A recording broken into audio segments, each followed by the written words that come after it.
Market को समझने का एक ही तरीका है, सही एनालिसिस, सही डिसीजन। आप देख रहे हैं एम ट्रेडिंग। कभी सोचा है मार्केट में सही टाइम पर घुसना या निकलना इतना मुश्किल क्यों होता है? आज हम एक ऐसे ही टूल को समझने वाले हैं जो इसमें हमारी मदद कर सकता है, MACD इंडिकेटर। तो चलिए इसे पूरी तरह से डिकोड करते हैं। यही तो वो सवाल है जो हर ट्रेडर को सोने नहीं देता, है ना? ट्रेंड में एंट्री कब लें और उससे भी ज्यादा जरूरी एग्जिट कब करें? भाई टाइमिंग ही तो सब कुछ है, पर मार्केट की नब्ज पकड़ना कई बार नामुमकिन सा लगता है। और सबसे बड़ा डर क्या होता है? ट्रेंड के बिल्कुल पीक पर खरीदना, जब वो बस पलटने ही वाला हो। यही सबसे बड़ी चुनौती है। आज हम यही देखने वाले हैं कि कैसे मैकडी इंडिकेटर एक दोस्त की तरह काम कर सकता है, जो हमें इस तरह की गलतियों से बचाने में मदद करे। तो आज हम क्या-क्या कवर करने वाले हैं? सबसे पहले ट्रेडर की असली दुविधा को समझेंगे, फिर MACD को इसके पुर्जे खोलकर देखेंगे, उसके बाद इसके 3 सबसे जरूरी सिग्नल्स को पढ़ना सीखेंगे, मोमेंटम की असली कहानी जानेंगे और आखिर में उन आम गलतियों से बचेंगे जो अक्सर ट्रेडर कर बैठते हैं। तो चलिए शुरू करते हैं। देखिए, किसी भी टूल को समझने से पहले ये जानना बहुत जरूरी है कि आखिर हम प्रॉब्लम कौन सी सॉल्व कर रहे हैं। ट्रेडिंग का सच यही है, किताबों में सब बड़ा आसान लगता है, कीमतें बढ़ें तो खरीदो, गिरें तो बेचो, पर असल मार्केट में वहां तो इमोशंस और कंफ्यूजन का खेल है। और सबसे बड़ी गलती क्या होती है?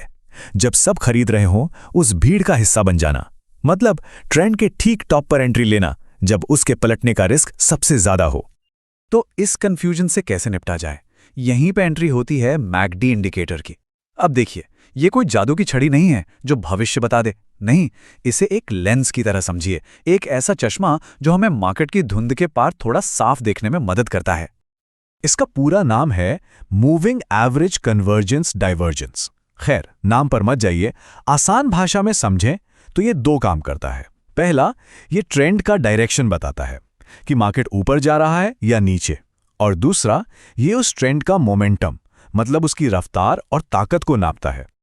अच्छा, मैकडी को समझने के लिए इसके 3 मेन पार्ट्स को जानना होगा। सबसे पहला है मैकडी लाइन, ये मार्केट की करंट स्पीड को दिखाती है। दूसरा है सिग्नल लाइन, ये एक तरह से मैकडी लाइन के लिए ट्रिगर का काम करती है, खरीदने या बेचने का। और तीसरा है हिस्टोग्राम। ये क्या है? ये बस इन दोनों लाइनों के बीच का फासला दिखाता है। इससे पता चलता है कि ट्रेंड का मोमेंटम बढ़ रहा है या घट रहा है। चलिए अब इसे एक असली चार्ट पर देखते हैं। ऊपर प्राइस चल रहा है और ठीक नीचे है मैकडी इंडिकेटर। जरा ध्यान से देखिए, ये जो लाल मैकडी लाइन है वो नीली सिग्नल लाइन के ऊपर नीचे कैसे घूम रही है, और हिस्टोग्राम के बार इन दोनों के बीच के रिश्ते को दिखा रहे हैं। बस यही वो डांस है जिसे हमें पढ़ना सीखना है।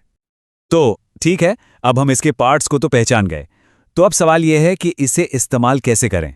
चलिए अब उन 3 मेन सिग्नल्स को समझते हैं जो MACD हमें देता है, ताकि हम मार्केट का ये नक्शा बेहतर तरीके से पढ़ सकें। सबसे पहला और सबसे कॉमन सिग्नल है क्रॉस ओवर। इसे ऐसे समझिए, जब तेज दौड़ने वाली MACD लाइन अपनी धीमी सिग्नल लाइन को नीचे से काटकर ऊपर निकल जाए तो ये एक बुलिश सिग्नल है, खरीदने का इशारा। और जब यही लाइन ऊपर से नीचे की तरफ काट दे तो ये एक बेयरिश सिग्नल है, मतलब बेचने का टाइम हो सकता है। लेकिन रुकिए, मैकडी की असली ताकत सिर्फ क्रॉसओवर में नहीं है। इसका एक और भी पावरफुल सिग्नल है, डाइवर्जेंस। ये तब होता है जब प्राइस कुछ और कह रहा हो और इंडिकेटर कुछ और, जब दोनों में तालमेल ना हो, और यही हमें मार्केट के पलटने का एक अर्ली वार्निंग सिग्नल दे सकता है। इसे ऐसे समझिए, मान लीजिए प्राइस गिरकर एक नया लो बना रहा है, लेकिन नीचे MACD इंडिकेटर कहता है नहीं, मैं नया लो नहीं बनाऊंगा, वो एक हायर लो बनाता है। इसे ही कहते हैं बुलिश डाइवर्जेंस। ये एक साफ चेतावनी है कि सेलर्स की ताकत कम हो रही है। और ठीक इसका उल्टा होता है बेरिश डाइवर्जेंस में, जब ये बताता है कि बायर्स का जोश अब ठंडा पड़ रहा है। ये देखिए, ये एक परफेक्ट उदाहरण है। स्क्रीन पर ध्यान से देखिए, ऊपर प्राइस एक नया हाई बना रहा है ना? पहली नजर में तो सब बुलिश लग रहा है, लेकिन अब जरा नीचे मैकडी इंडिकेटर को देखिए, वो एक लोअर हाई बना रहा है। बस यही है क्लासिक बेरिश डाइवर्जेंस, एक छुपी हुई वार्निंग कि बॉस ट्रेंड अब कमजोर पड़ रहा है। तो क्रॉसओवर समझ लिया, डाइवर्जेंस भी देख लिया, लेकिन MACD की असली कहानी वो तो इसके हिस्टोग्राम में छिपी है।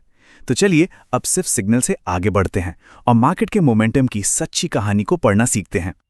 ये बात बहुत गहरी है, जरा सोचिए। ज्यादातर ट्रेडर्स ना परफेक्ट एंट्री पॉइंट के पीछे भागते रहते हैं, बस यही खरीदना है, लेकिन मार्केट प्रिसिजन को उतना रिवॉर्ड नहीं करता जितना वो फ्लो के साथ चलने वालों को करता है। और मार्केट का ये फ्लो यानी उसका मोमेंटम कैसा है, ये हमें हिस्टोग्राम बताता है। तो आखिर ये हिस्टोग्राम है क्या भला? ये सिर्फ हरे और लाल बार नहीं है, इसे ट्रेंड के मोमेंटम का स्पीडोमीटर समझिए। हर एक बार बस एक ही सवाल का जवाब देता है, इस वक्त मोमेंटम बढ़ रहा है या घट रहा है, ट्रेंड में जान आ रही है या उसका दम निकल रहा है। इसको समझने के लिए ना एक बहुत अच्छी एनालॉजी है आग और गर्मी की। जो प्राइस है वो आग की लपटों की तरह है, वो सबको दिखाई देती है, लेकिन जो मोमेंटम है वो उस आग से निकलने वाली गर्मी है, वो असली एनर्जी जो उन लपटों को जिंदा रखती है। और सबसे जरूरी बात क्या है? आग की लपटें बुझने से बहुत पहले उसकी गर्मी कम होने लगती है ना? हिस्टोग्राम हमें ठीक यही देखने की ताकत देता है। ये हमें ट्रेंड की गर्मी को फीका पड़ते हुए दिखाता है। एक तरह से ये ट्रेंड की हेल्थ का एक्सरे है, जो हमें प्राइस के पलटने से पहले ही एक वार्निंग दे देता है। चलिए अब आते हैं सबसे जरूरी हिस्से पर, एक रियलिटी चेक। क्योंकि देखिए, एक पावरफुल टूल को जानना एक बात है और उसे समझदारी से इस्तेमाल करना बिल्कुल दूसरी। तो चलिए उन आम गलतियों पर नजर डालते हैं जिनसे हमें हर हाल में बचना है। ये हैं वो गड्ढे जिनमें अक्सर ट्रेडर्स गिर जाते हैं। पहली गलती, सिर्फ मैकडी पर ही भरोसा कर लेना। दूसरी, बड़े मार्केट ट्रेंड को नजरअंदाज करना। तीसरी, जब मार्केट साइडवेज हो या चॉपी हो तब इसके सिग्नल्स को गलत पढ़ना। और सबसे बड़ी गलतियां, रिस्क मैनेजमेंट को भूल जाना और हर एक सिग्नल पर कूद पड़ना। याद रखिए, ये ओवर ट्रेडिंग का सीधा रास्ता है। तो सबसे बड़ा सबक क्या है? मैकडी को एक टूल किट में रखा, सिर्फ एक औजार समझिए, पूरा का पूरा टूल किट नहीं। एक मजबूत स्ट्रैटेजी के लिए इसे प्राइस एक्शन, ट्रेंड लाइंस और दूसरे टूल्स के साथ मिलाकर इस्तेमाल करना ही समझदारी है। तो इन सब के बाद सवाल वही है, क्या मैकडी एक क्रिस्टल बॉल है जो भविष्य बताती है? और जवाब है बिल्कुल नहीं। ये कोई क्रिस्टल बॉल नहीं, बल्कि एक मैग्नीफाइंग ग्लास है। ये हमें प्राइस के शोर शराबे के पीछे छिपे असली मोमेंटम को थोड़ा ज्यादा साफ देखने में मदद करता है। याद रखिए, ये सर्टेनिटी नहीं देता, ये क्लैरिटी देता है। और ट्रेडिंग की दुनिया में यही क्लैरिटी सबसे बड़ी ताकत है। ट्रेडिंग सिर्फ स्किल नहीं, ये एक डिसिप्लिन है। लाइक करें, सब्सक्राइब करें और ट्रेडिंग स्मार्ट बनाएं।